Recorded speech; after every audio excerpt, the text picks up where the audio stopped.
วัสดีครับพี่น้องครับมื้อนี้สิพาพี่น้องมาเบิ่งภูมิปัญญาชาวบ้านนะครับเนาะการปลูกหม่อนเลี้ยงไหมครับผมนี่ครับภูมิปัญญาชาวบ้านไปเบิ่งกันเลยนี่มันจะเป็นไหมนี่แล้วมันก็จะเป็นอย่างนี้ มันก็จะเป็นอย่างนี้มันก็จะเป็นอย่างนี้อันนี้ว่าที่ก็ไม่เฮ็ดดักแด้เนี่ยนี่แหละเดี๋ยวมันจะเป็นดักแด้สาวเอาไม้ออกมันก็จะเป็นดักแด้ อ๋อเราก็ได้เส้นไหมมาเราก็ได้เส้นไหมนี่ไงอยู่ในจอนี่ไหมนี่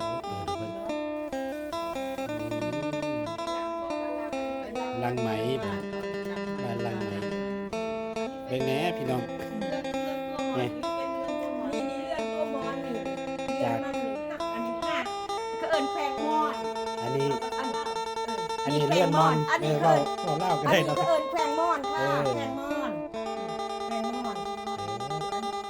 อันนั้นจอเป็นยังภูมิปัญญาชาวบ้านเนาะภูมิปัญญาชาวบ้านอันนี้แหละมันจะออกมาเป็นตัวดักแด้เป็นตัวดักแด้เช้าเอามันจะเป็นตัวไหม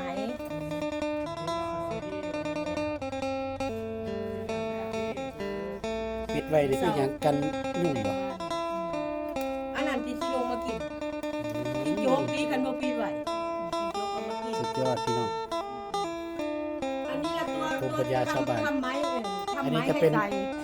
พอไปเช้าแล้วก็สิเป็นดักแด้เช้าแล้วเอาไปอันนี้มันจะเป็นเส้นไหมพอเสื้อผ้าไหมนี่ล่ะนี่ไหมสีทองสวยงาม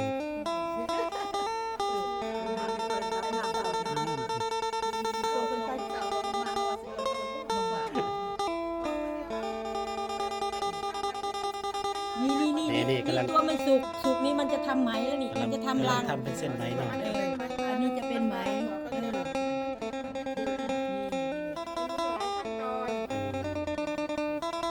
พอสิได้เป็นไหมก็สิเป็นเพราะว่าเส้นไหมเส้นยังแล้วเนาะปิดไว้มันก็สิเฮ็ดใหญ่ใช่ไหมครับใหญ่แต่นี่บอกปลาเขาสิเอาใหญ่ออกมาเขาคายใหญ่ออก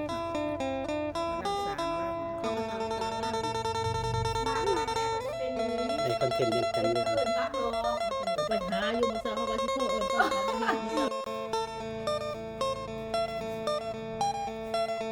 มีน้องเอาเบิ่งยังก็จอหลอกจอไหมอันนี้ใหญ่ๆก็เอิ้นจอเนาะอันน้อยกว่านี้ก็เอิ้นกระดงที่เป็นล่าง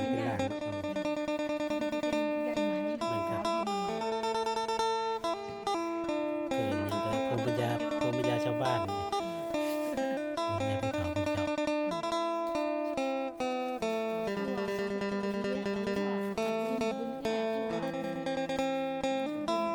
สาวเองบ่แน่นอนเสียดายบ่ได้ถ่ายตอนสาวเอาดักแด้เนาะ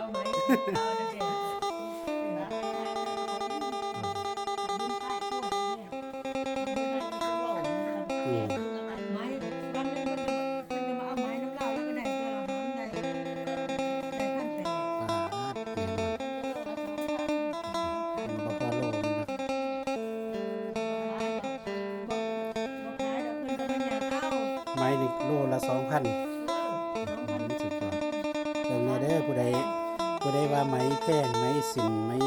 สโลงแพงก็มาเบิ่งวิธีเฮ็ดวิธีนี่ก็สิได้แม่น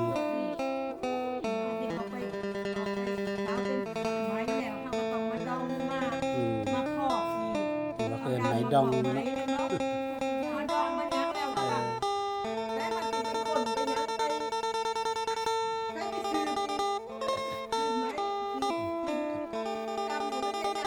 ก่อนบ่แม่นง่ายๆเด้ภู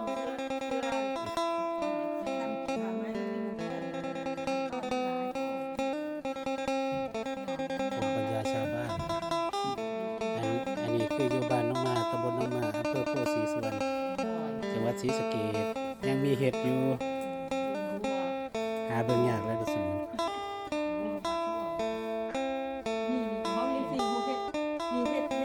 เป็นผ้าไหมให้คนนุ่งได้